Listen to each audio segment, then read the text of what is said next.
Muy bien. Les saludo a todos los hermanos, les bendigo. Un placer poder estar y compartir con ustedes esta nueva escuela de oración. Esta es el 10º taller que vamos a compartir.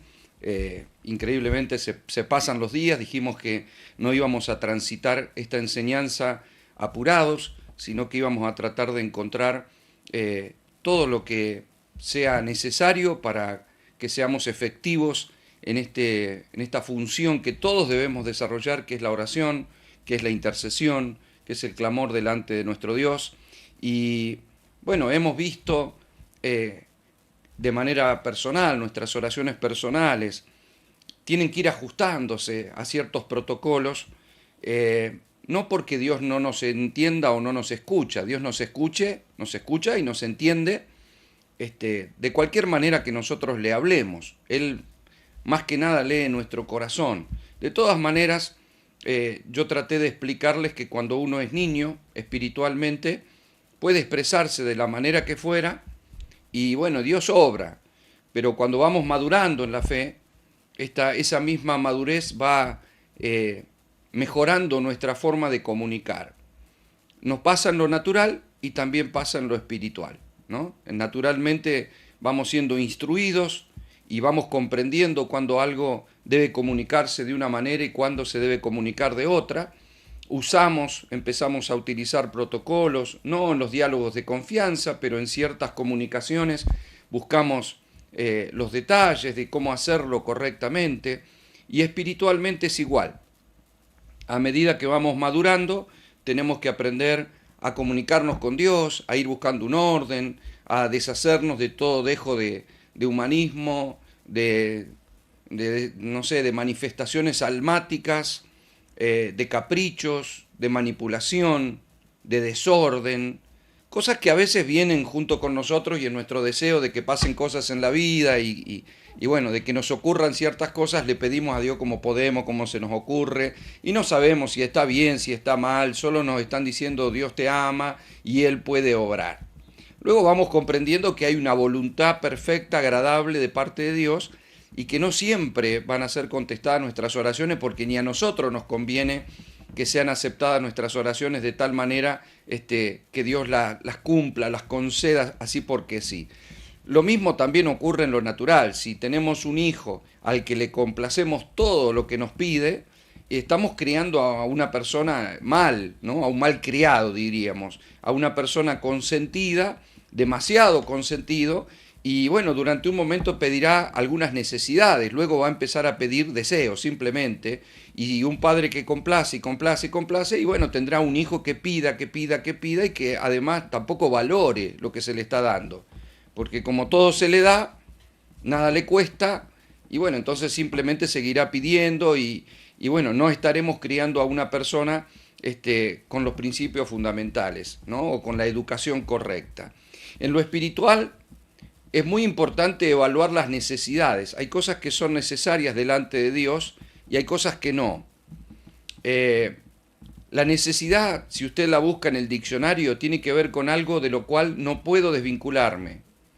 Necesidad no es algunas cosas que nosotros consideramos necesidad, sino es algo de lo cual yo no puedo prescindir para poder vivir. Eso es una necesidad. Lo cual es muy distinto, ¿no? A veces nosotros estamos, no sé, en verano y necesitamos un refrigerador y decimos yo necesito un refrigerador o necesito comer algo porque tengo hambre. Y es cierto que la comida, el oxígeno, la bebida, son cosas que vamos a necesitar, tal vez no hoy. Creo que ninguno de nosotros por no comer hoy moriría, pero cualquiera de nosotros por no respirar lo que resta del día sí moriría. Entonces quiere decir que es mucho más necesario respirar que comer algo ahora porque siento hambre. Así que puedo estar unos días sin comer, pero luego pasará a ser una verdadera necesidad porque si no como me muero. ¿Ve? Las necesidades tienen que ver con cosas de las cuales no puedo prescindir. Y hay necesidades que tienen que ver con el propósito de Dios y nosotros no las entendemos. Por eso la Biblia dice que le era necesario al Hijo del Hombre padecer por causa de nosotros.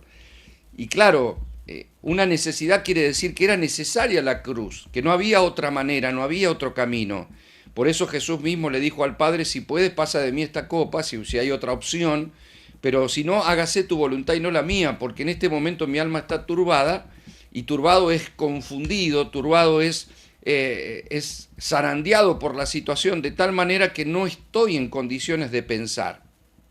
A ver, cualquiera de nosotros que en algún momento diga, no, no, está bien, yo acepto la cruz, al momento y momentos previos a la cruz, creo que cualquiera andaría tratando de reprogramar la idea, ¿no? O sea, si hay otra forma, sería bueno que nos lo digan o que tratemos de encontrar otra conciliación. Sin embargo, no me hagas caso porque si es por mí, invento otra cosa. En este momento no quiero pensar, pensá vos, ¿no? Es como una persona que va conduciendo un vehículo y al lado lleva a otra persona y ante una noticia inesperada, ante un trauma, ante algo que lo golpea en ese momento, vamos a suponer que recibe una llamada con una noticia que golpea su alma, que conmueve, que lo está turbando, esa persona es muy probable que se sienta en shock y le diga al que maneja al lado, maneja vos, no puedo manejar. Es decir, no estoy en condiciones ahora de estar pensando si tengo que doblar, si tengo que seguir, si viene un auto, si tengo que frenar. O sea, estoy en este momento, estoy turbado, maneja vos, y le dará el volante porque sabe que la otra persona tendrá la capacidad de ir por el camino correcto. Yo no estoy preparado para eso en este momento. Y fue extraordinaria esa lección de parte de Jesús, porque Él está diciendo, cuando no puedas, cuando no tengas certeza de tus pasos en la vida, cuando no tengas seguridad de lo que te es mejor, confía en el Padre. Ponete su yugo, que es liviano, fácil de llevar, y déjate guiar. Sé manso, sé humilde, porque Dios nunca te dará algo que no te conviene, Dios nunca te llevará por un camino que no te conviene, siempre hará lo correcto, siempre hará lo mejor para tu vida. Entonces confía en el Señor. Siempre tiene que estar en nuestras oraciones eso de, Señor, tu voluntad es lo más importante, que se haga tu voluntad y no la nuestra. Así que vimos protocolo, vimos y consideramos esto de la voluntad de Dios, analizamos situaciones, circunstancias personales, de cómo hablar, de cómo hacer silencio, de cómo comunicarnos, de cómo escuchar la voz de Dios, de cómo hablarle a Dios. Pero también estuvimos viendo la última clase respecto de la intercesión.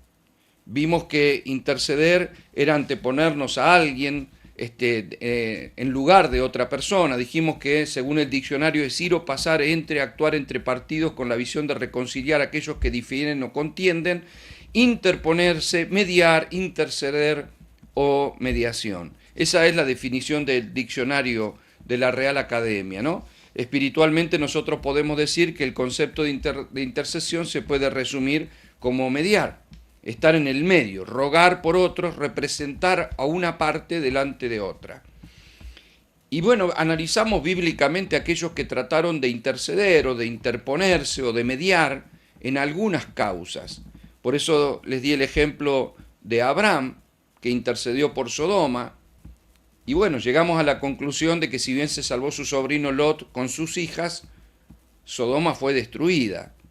También vimos la intercesión de Moisés, que se interpuso ante Dios por su pueblo, le rogó por el pueblo, incluso diciéndole, ráeme a mí del libro de la vida, pero no les hagas nada, y el pueblo terminó muriendo en el desierto. Solo los hijos son los que pudieron entrar, ¿no? Pero de los demás no entraron, sino que sus cuerpos quedaron en el desierto. Vimos la intercesión de Samuel, que le ruega a Dios por Saúl y en un momento Dios le dice, basta, no llores más por Saúl porque yo lo deseché y se terminó el asunto, ¿no? Y cualquiera diría, bueno, ante una intercesión de un hombre justo, de un sacerdote, de un profeta, de un hombre reconocido por el mismo Señor, bueno, es muy probable que le haga caso. En un momento le dijo, basta, no te voy a hacer caso, dejá de llorar. Eso es como cuando un hijo nos pide algo y nosotros decimos, no, ya te dije que no te voy a llorar todo lo que quiera o dejá de llorar una vez por todas porque no te lo pienso dar, y se terminó el asunto. Y también vimos, por ejemplo, la intercesión de Jeremías por el pueblo en un momento en el cual el pueblo estaba a las puertas de caer en cautividad a mano de Babilonia por el rey Nabucodonosor, y tomamos la palabra en la cual cuando Dios llama a Jeremías le dice, yo te he puesto entre naciones, y sobre reinos para arrancar, para destruir, arruinar, derribar, edificar y levantar. Entonces le estaba dando una autoridad tremenda cuando lo llamó. Sin embargo, cuando Jeremías quería interceder por el pueblo, Dios le empezó a decir, leímos 3 pasajes diferentes, Jeremías 7, 11, 14, por citar los capítulos, supongo que habrá tomado nota en su momento, donde el Señor le dice, no ruegues por este pueblo, para bien, basta, ¿no? Tú pues no ores por este pueblo, no levantes por ellos clamor, ni oración, ni me ruegues, porque no te oiré. Es bárbaro que teniendo Jeremías un llamado a estar entre naciones, ¿no? Para arrancar, derribar, destruir, pronto Dios le diga, no, pero por ello no me pida porque no te voy a oír. O sea, ya está determinado lo que va a ocurrir. También vimos, y cayeron en cautividad, por supuesto.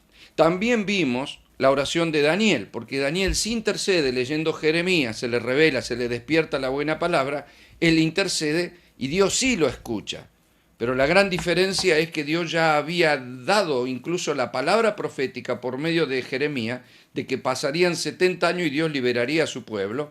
Le despierta la buena palabra a Daniel, Daniel ora y Dios lo escucha, le manda a su ángel y si bien tuvo que interceder y durante 21 días de ayuno clamó hasta que el Señor desató esa gracia que ya había hablado, vemos que la intercesión fue efectiva por un simple sentido, estaba intercediendo por algo que Dios había dicho que iba a ocurrir, ¿no? Entonces, hasta acá estamos viendo que cuando hay una voluntad de Dios, o sea, las intercesiones que han funcionado en el Antiguo Pacto, en el Antiguo Testamento, que incluye varios pactos, es nada más y nada menos que la que corresponde a la voluntad de Dios. O sea, Dios oía al que estaba pidiendo algo que él había determinado.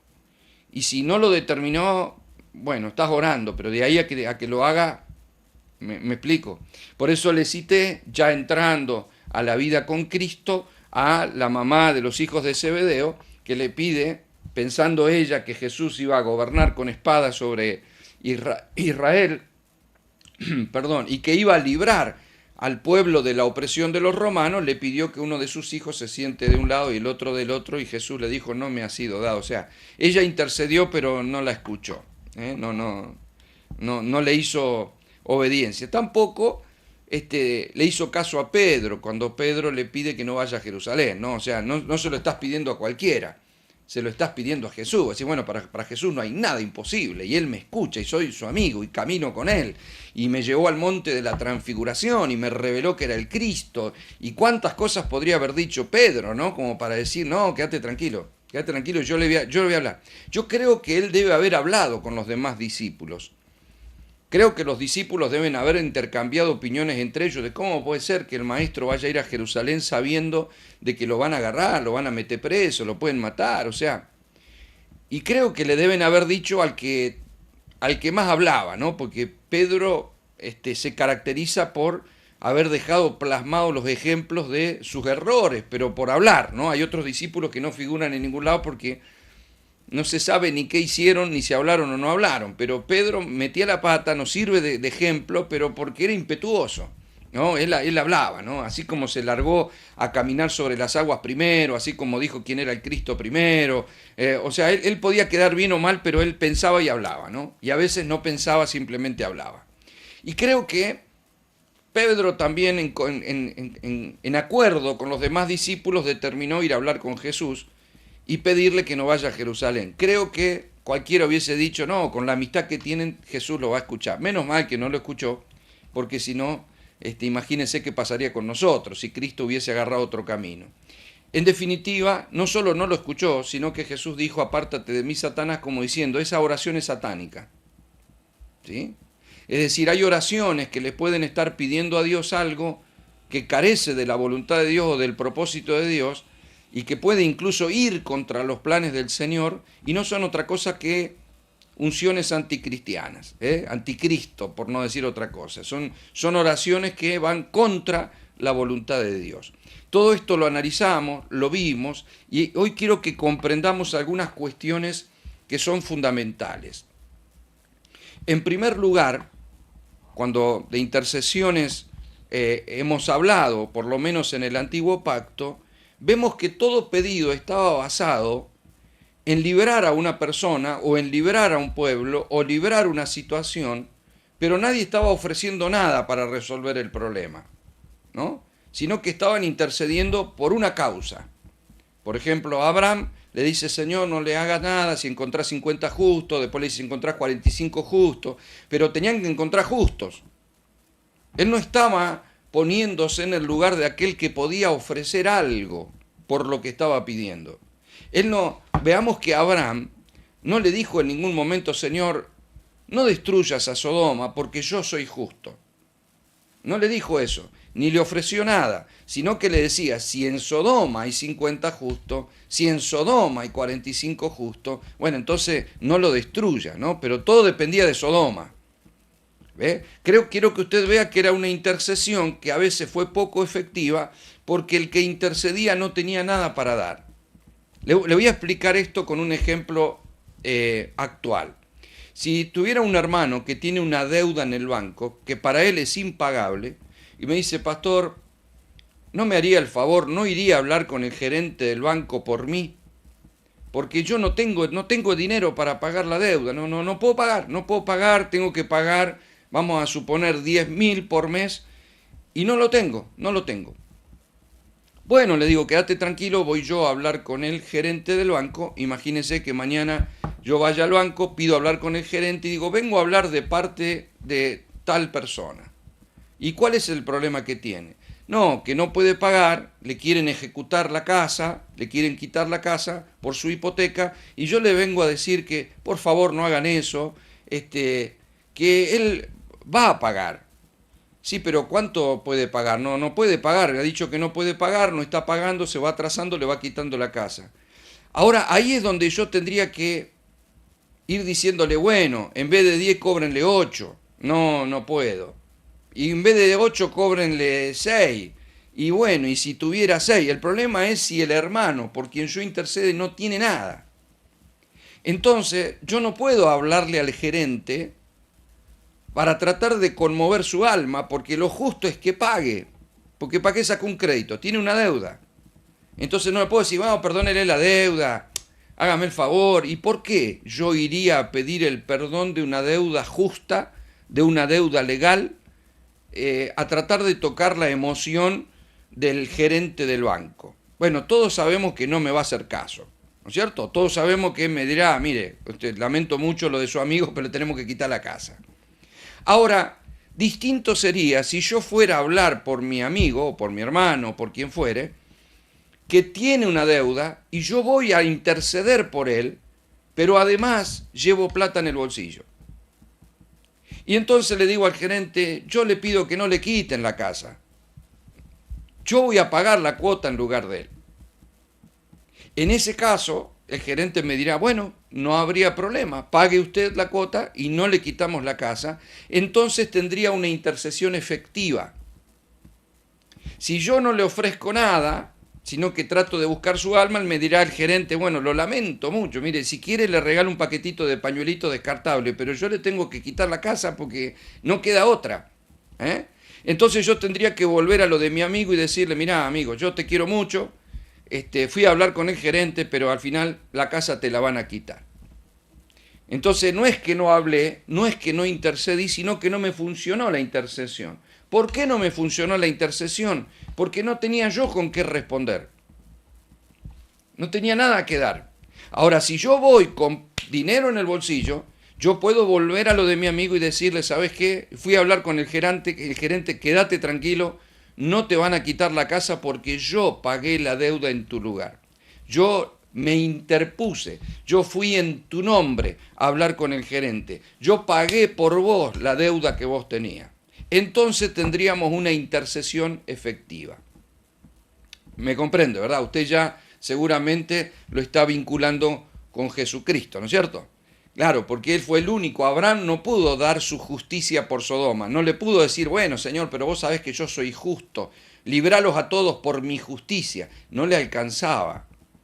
Porque la paga del pecado es muerte y Dios dice, sí, vos serás un hombre que dentro de todo está haciendo mi voluntad, pero quiero decirte que no tenés la justicia suficiente para salvar a nadie. Entonces, ¿qué encontramos? Encontramos que, como yo les dije el otro día, debemos despertar nuestra conciencia a la legalidad del reino. La intercesión no es emocional, es legal. Y esa legalidad se da en el marco de una justicia en donde Dios no va a escuchar a alguien porque me ama. La legalidad no ampara el amor como un sentimiento. Mire, el amor con propósito es una cosa y el amor sentimiento es otra. El padre amaba al hijo. El hijo quería librar a los hombres. Yo te amo, hijo, pero a la cruz. ¿Comprende? De la misma manera Dios decía, bueno, yo amo a las personas que se están perdiendo, pero se están perdiendo. Y la única diferencia de un perdido eternamente y nosotros es que Dios lo ama a Él y nos ama a nosotros. Nosotros vamos a estar con Dios toda una eternidad y el otro va a padecer una eternidad en el infierno sabiendo que Dios lo ama. A los dos nos puede amar por igual, pero te amo, pero si no es a través de Cristo, o sea, vos adoraste al Buda, el Buda no te salva. Yo te amo, pero tendrás que pasar tu tiempo con Siddhartha en la eternidad del infierno. Es decir, pero ¿y por qué? Bueno, por una sencilla razón, porque hay una justicia, hay una legalidad que no obedece al amor. El amor de Dios no es como el amor nuestro. El amor nuestro es selectivo, o sea, yo no, si es mi hijo, ¿cómo le voy a poner un 1? ¿No es cierto? Nosotros le perdonamos el examen porque es un hijo. Yo no sé si usted sabía, pero los médicos generalmente no atienden a su familia, no atienden a sus hijos.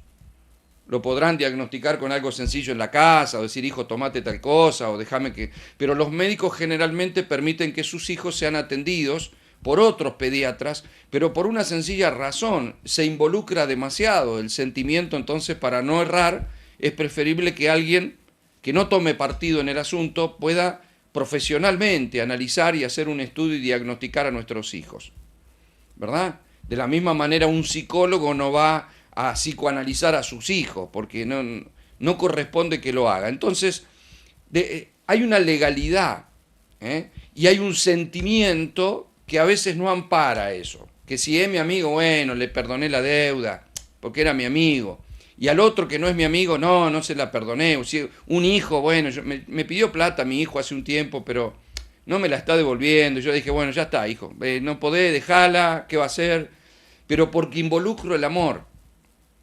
Cuando usted va al plano de Dios, Dios es legal, o sea, Dios ama al hijo pero lo manda a la cruz.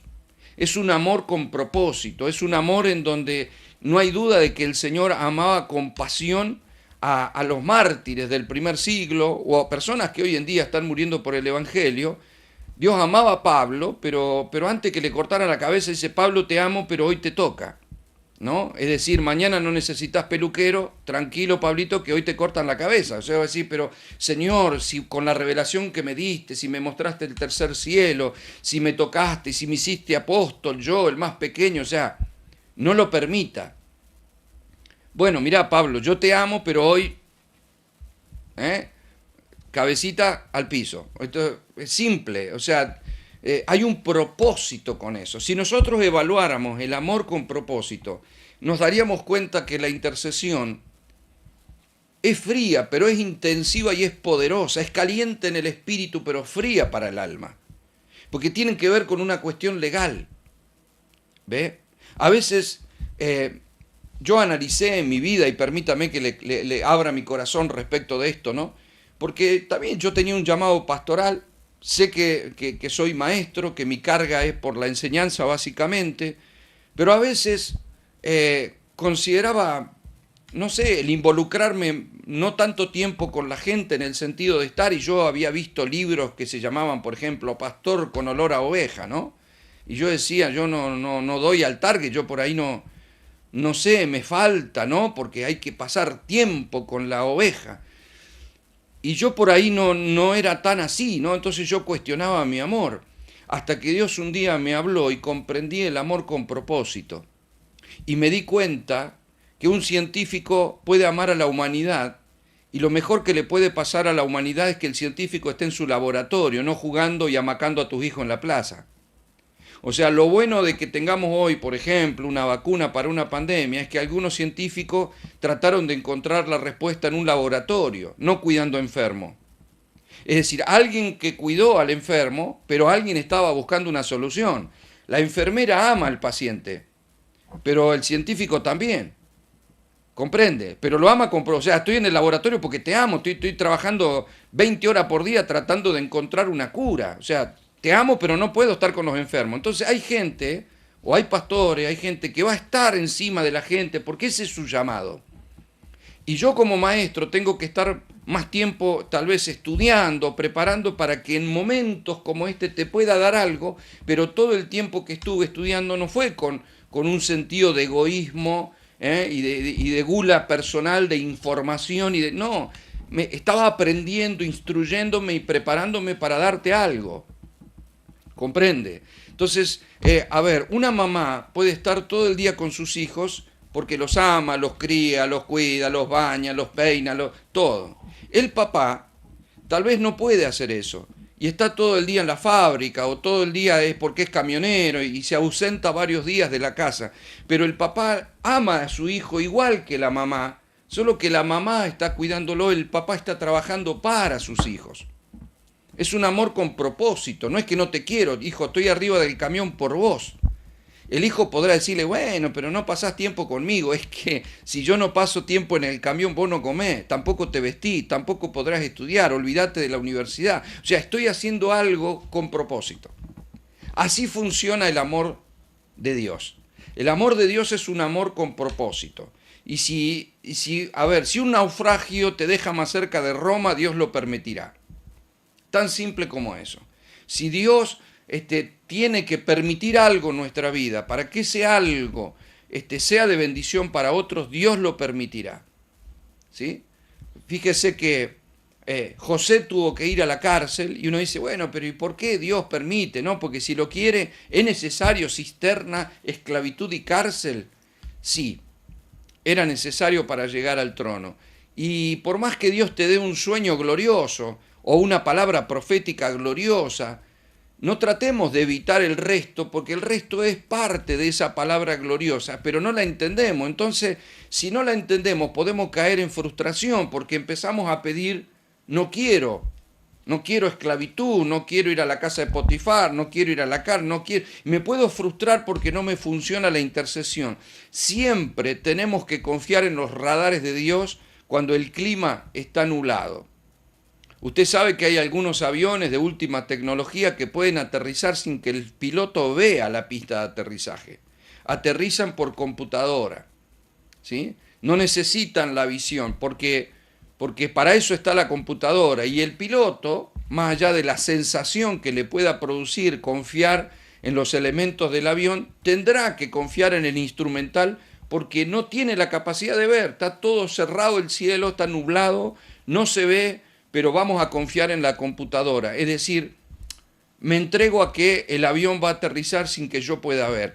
A veces la vida con Dios es así.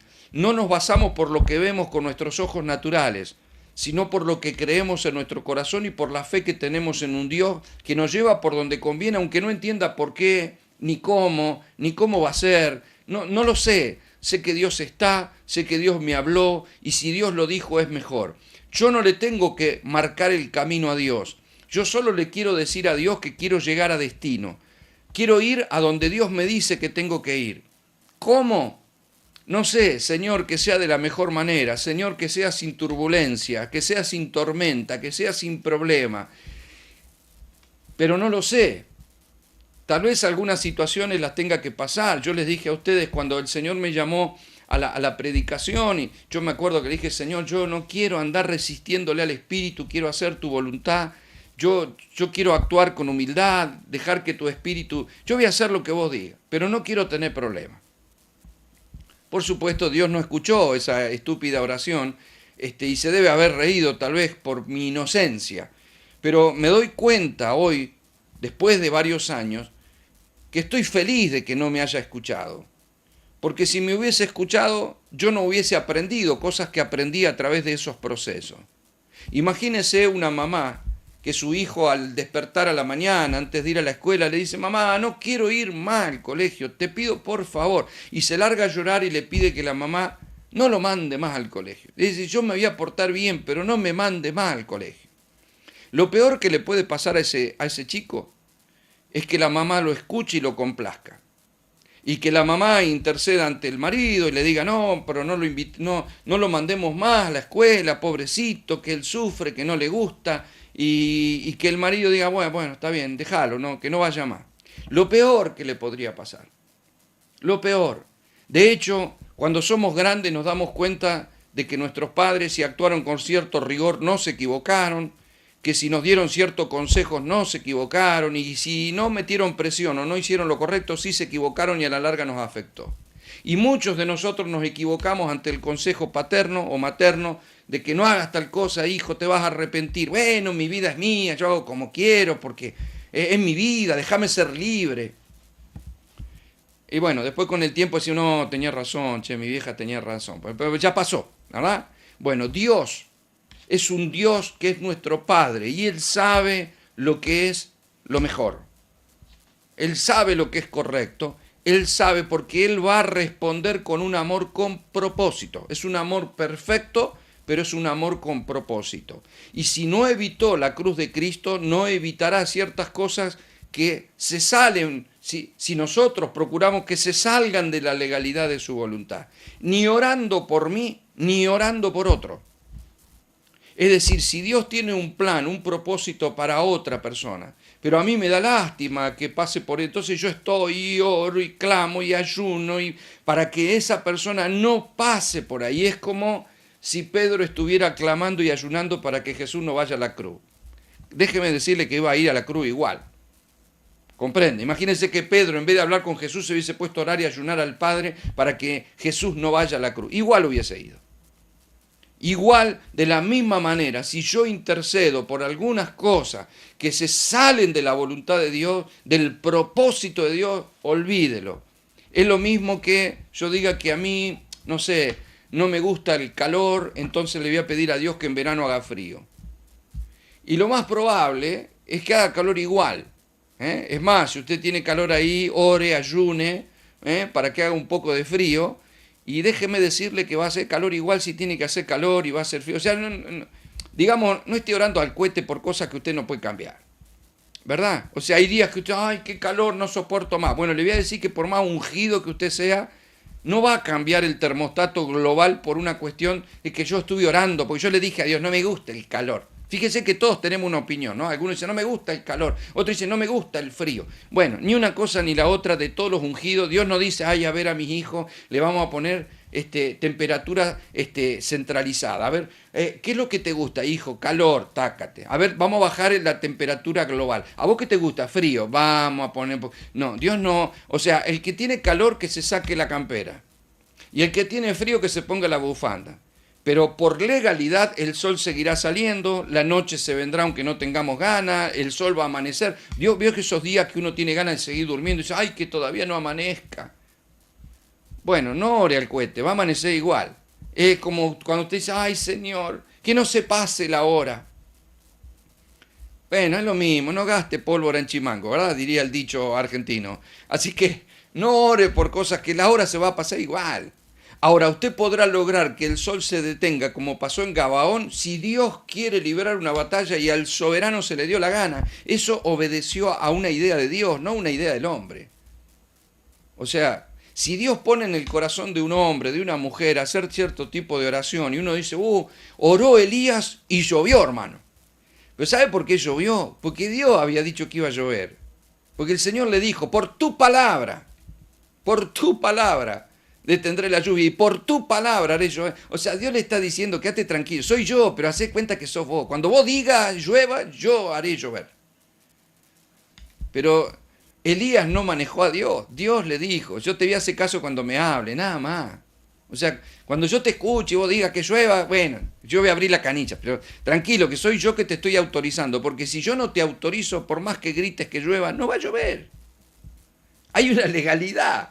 Entonces, todas las intercesiones que hemos visto hasta el momento han sido intercesiones en las cuales encontramos un pedido que muchas no funcionaron porque todas basadas en la voluntad de Dios. ¿Qué es lo que cambia la intercesión en el nuevo pacto? Metámonos al nuevo pacto.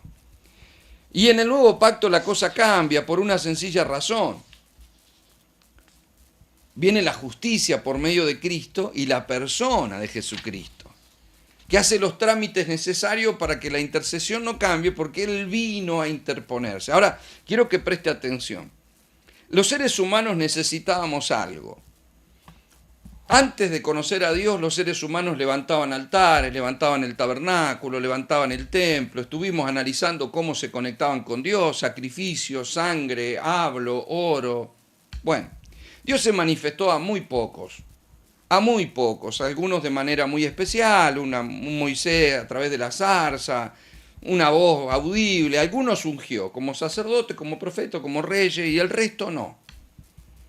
Algunos cumplían una función, el resto no tenía llegada al Señor bajo ningún punto de vista.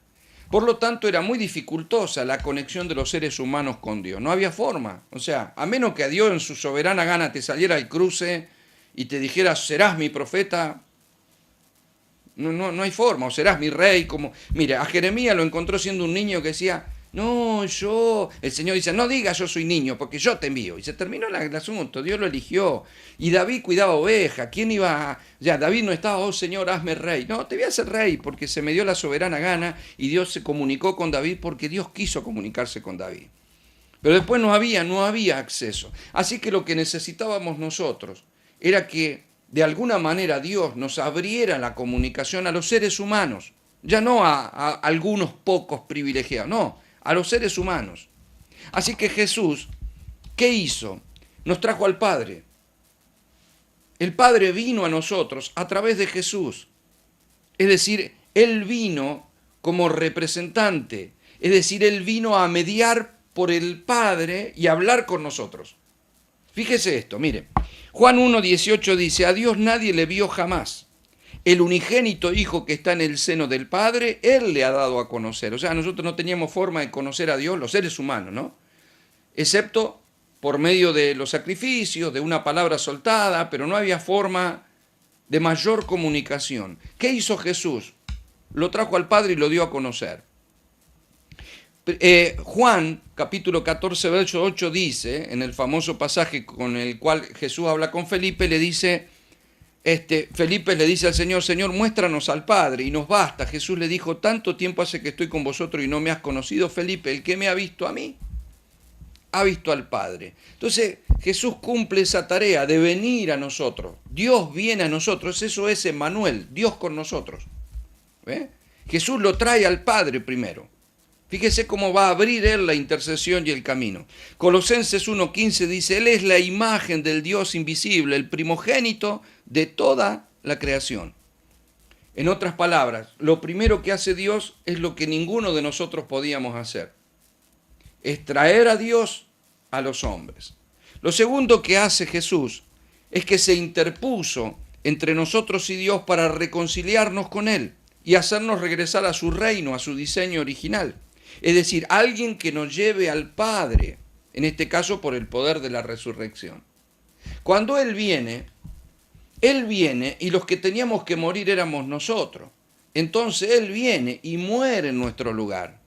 Después que muere en nuestro lugar, se presenta al Padre con su propia sangre, siendo sacerdote y sacrificio, y intercede por nosotros diciendo, Señor, yo he muerto en lugar de todos los pecadores que tenían que morir, porque tu palabra dice la paga del pecado es muerte y yo he muerto. Acá te presento mi sangre, ya no es la sangre de un cordero común, es un cordero hombre, ¿verdad? Ya te presento una sangre perfecta, no de un animalito sin mancha, sino de un hombre sin mancha, de un hombre sin pecado.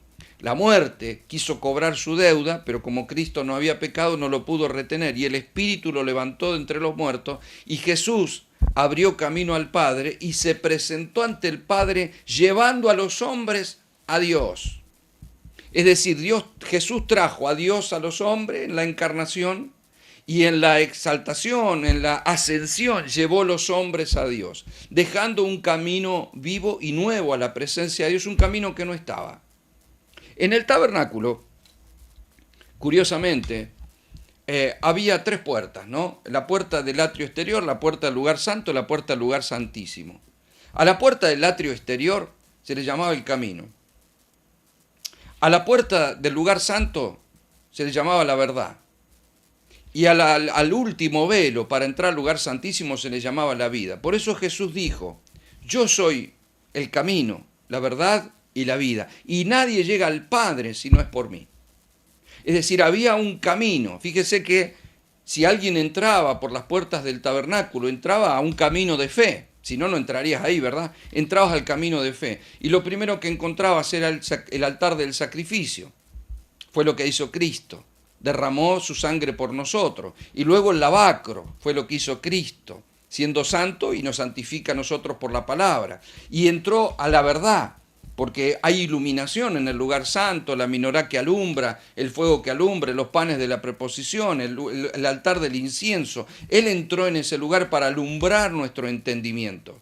Y atravesó el velo, es decir, más allá de su carne, porque entró sin vida, es decir, habiendo muerto, habiéndose sacrificado, entró con la vida pero en la sangre y la derramó sobre el propiciatorio, abriendo el camino. El velo se rasgó de una vez para siempre, porque Jesús no entró, por supuesto, al tabernáculo de Moisés ni al tabernáculo de David. Jesús entró al tabernáculo celestial y nos dejó el camino vivo y nuevo a la presencia del Padre. Ahora, Él se pone a la diestra del Padre, envía su Espíritu para que haya un cuerpo en la tierra que lo represente, porque ahora cielo y tierra están unidos.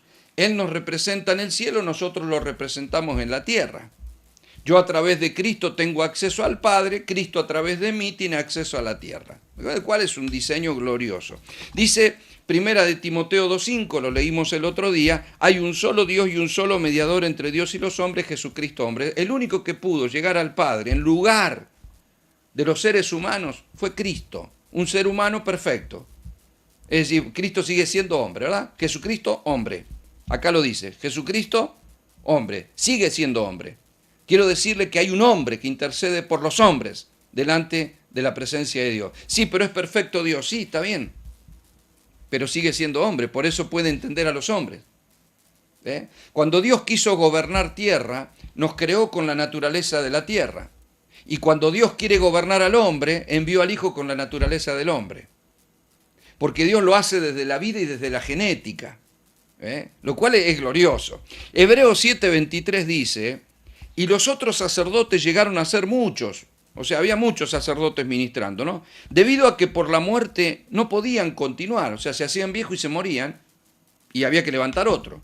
Mas este, Jesucristo, por cuanto permanece para siempre, tiene un sacerdocio inmutable, por lo cual puede también salvar perpetuamente a los que por él se acercan a Dios, viviendo siempre para interceder por ellos. O sea, si usted tenía algún sacerdote que podía interceder llevando la sangre, porque no es que podían, usted vea que no había posibilidad de mucho cambio que pudiera pedir un sacerdote, no tenía nada que ofrecer excepto la sangre de una oveja, de un cordero. Jesús ofreció un sacrificio perfecto, lo cual dejó el camino abierto, y además no solo es eterno, sino que está a la diestra del Padre eternamente para interceder por nosotros. En otras palabras, la intercesión es a cielo abierto, no se cierra. La intercesión no está relacionada con que cómo me siento yo, no está relacionada a ver bueno, yo creo que hoy vamos a abrir los cielos. No, ya abrió Jesús los cielos. Nosotros lo podemos cerrar con pecado en donde nosotros estamos, nuestro ámbito, pero los cielos sobre la tierra están abiertos sobre la iglesia. Es decir, en cualquier lugar donde la iglesia se manifieste y nosotros somos la iglesia, está el altar del nuevo pacto, que es nuestro corazón, y los cielos deben estar abiertos. A menos que yo no considere eso y me desvíe de esa situación, la gracia de Dios se renueva cada día y mi acceso a Dios, por eso dice, entrar con confianza al trono de la gracia. O sea, hay una mentalidad que debemos erradicar en el sentido de no entro a la presencia como hacían los sacerdotes del antiguo pacto, habito la presencia. Cuando ese pasaje dice entrar con confianza al trono de la gracia, está hablando de una dimensión de oración, pero no de permanencia. Yo habito la presencia del Señor. Yo fui bautizado, metido en un cuerpo. Yo no tengo que entrar al cuerpo, yo soy el cuerpo. Usted también, por supuesto. Entonces no entramos a la presencia, habitamos la presencia. Esa tiene que ser la conciencia de nuestra oración. Lo que plantea es que en esa presencia, entrar con confianza al trono. En el trono hay autoridad, hay poder, hay gobierno. Eso es lo que está diciendo. ¿Y cómo voy a entrar? Porque, a ver, ¿cómo me presento? Soy como Isaías, con hombre de labios inmundos. No, no, no te pretendas presentar nunca, jamás, ni por tu justicia, ni por los mensajes que predicaste, ni por las veces que fuiste a la iglesia, ni porque te portaste bien, ni porque dejaste de fumar, ni porque tenés la boca en la cual has cambiado y ya no hablas con palabras sucias. Nada de eso es lo que nos da acceso al trono de la gracia. Es un trono de la gracia. Y gracia implica que es Cristo. La ley vino por Moisés. Si querés entrar por ley, bueno, cumplí toda la ley y luego entrá. Y espero que no falles en ninguna, cosa que es imposible. Ahora, si vas a entrar al trono de la gracia, es por gracia. La gracia y la verdad vinieron por Jesucristo. Digo la verdad, la gracia se derrama y tengo acceso a pedir. Ahora, nada de lo que yo pueda pedir es por mí mismo. Pablo no se veía en sí mismo, no decía yo soy el apóstol Pablo, Señor, yo he escrito carta a la iglesia de Éfeso, a la iglesia de Corinto, a la iglesia de los Gálatas, soy tu siervo, quiero hablar contigo. No, Pablo decía, ya no vivo yo, Cristo vive en mí, lo que vivo ahora lo vivo en la fe del Hijo, mi vida está escondida en Cristo. En otras palabras, yo no me presento ante el Padre por mí mismo porque yo tengo un mediador. Y el único mediador es Cristo. Por eso un intercesor tiene que forjar esto en su conciencia. Nunca entra por sí mismo, nunca entra por su justicia, nunca entra por sentimiento, nunca entra porque se portó bien. No, entra por la gracia de Cristo, en la verdad de Cristo, en la luz de Cristo, en el camino que es Cristo. Y si todo lo hago a través de Cristo, no puedo sino considerar la voluntad de Cristo. No puedo yo meterme en Cristo para acercarme al Padre para pedir algo que es anticristo. Comprende, ¿verdad? Algo que va contra la voluntad de Dios. No, porque yo quiero hacer tal cosa. Está bien. Si es voluntad de Dios, entonces sí. Si no, no esperes que Jesús diga al Padre, no, sí, escuchá, Osvaldo, yo sé que lo que está pidiendo no tiene nada que ver, le está errando, feo, pero bueno, dale el gusto porque es bueno. Hoy estuvo predicando, Señor, grabó un Zoom y lo filmó porque después va a mandar el video a otra. Amado, o sea, no tiene nada que ver con nada, que ni el Señor ni enterado de todo esto, o sea, es en Cristo, es en Cristo. Al Padre llego por Cristo, al Padre hablo a través de Cristo, Él es el único mediador. No pudo Abraham, no pudo Moisés, no pudo Samuel, no pudo Jeremías, no pudo la mamá de los hijos de Zebedeo, no pudo Pedro, no podemos nosotros. Solamente en Cristo.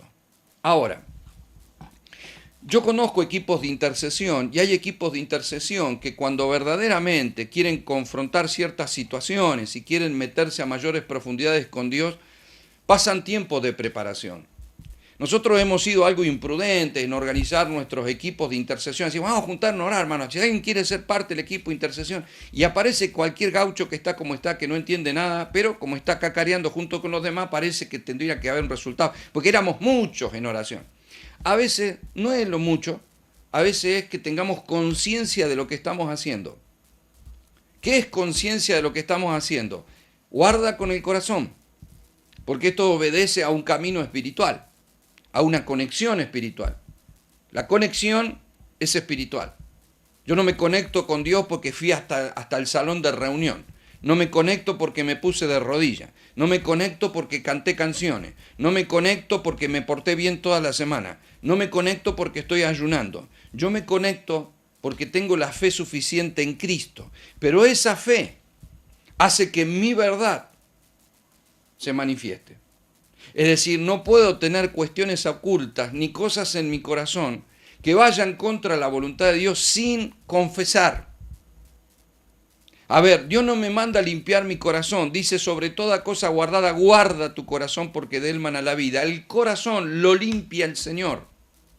Lo que yo hago es entregar el señorío al espíritu de mi corazón. Corazón entregado. Por eso dice Proverbios 23, 26, dame, hijo mío, tu corazón y miren tus ojos mi camino. O sea, es corazón entregado, es corazón abierto. Es, Señor, tengo algo que decir, que hay personas que tienen orgullo, por ejemplo, levantan fortalezas, tienen cosas ocultas, tienen disensiones, pleitos, disconformidades con su líder, con su pastor, con la pastora, con el hermano, con la iglesia. Hay cosas que no le gustan, va a disgusto, lo que fuera, pero va a la reunión de oración.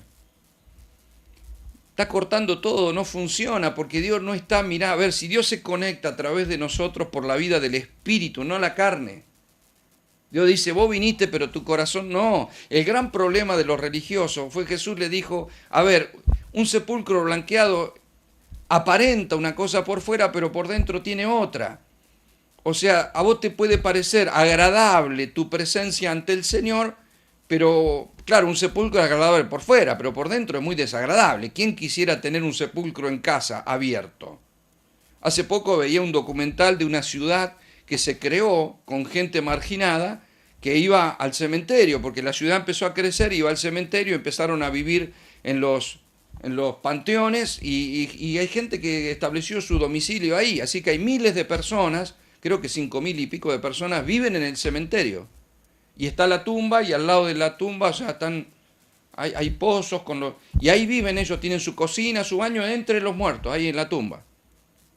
Tremendo, tremendo. Ahora, por lo menos los cajones estaban cerrados, pero lo terrible debe ser convivir con un cajón abierto. Usted me comprende, ¿verdad? Horrible, horrible en todos los aspectos. O sea que hay un corazón sucio para Dios, es horrible en todos los aspectos.